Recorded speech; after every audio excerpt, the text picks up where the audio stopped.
All right, here we've got some Pyro Putty. This is specifically Pyro Putty's winter blend option. This has been my go-to fire starter for a couple years now.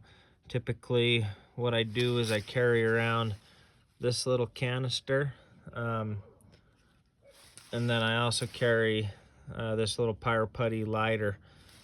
Today, though, I want to do a test, something I've never done before. On the back of the canister, it talks about starting off with a nickel-sized piece of putty. Anyways, I got curious to see how long a nickel-sized putty would burn by itself. So we're gonna test that out here. So I've pulled out a piece of putty, pulled it apart. It's approximately nickel-sized. We're gonna see how long this will burn for.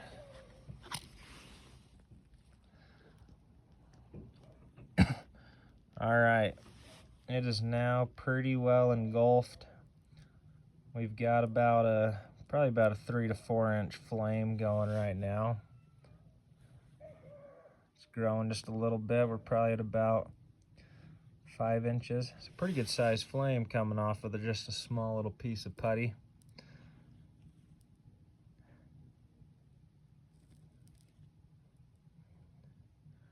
I've been in a lot of situations in the mountains where I've had to start fires with snow,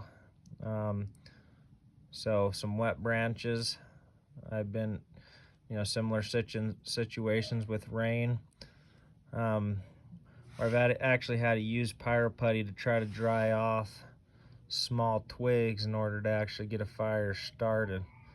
And it's worked great for me. I typically always have it in my pack just in case of an emergency. So right here we probably got about well, it was 4 inches, and now it just dropped quite a bit. We've about burned through it all, but it is still going.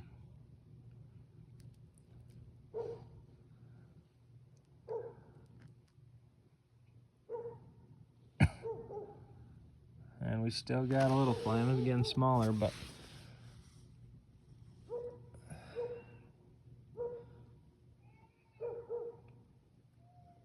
yeah, typically what I do when I'm trying to get a fire going, if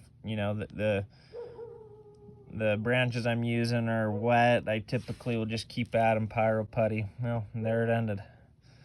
But I'll typically just keep adding some little bit at a time until things kind of are dry enough out to where it'll carry on its own. But there you have it, Pyro Putty.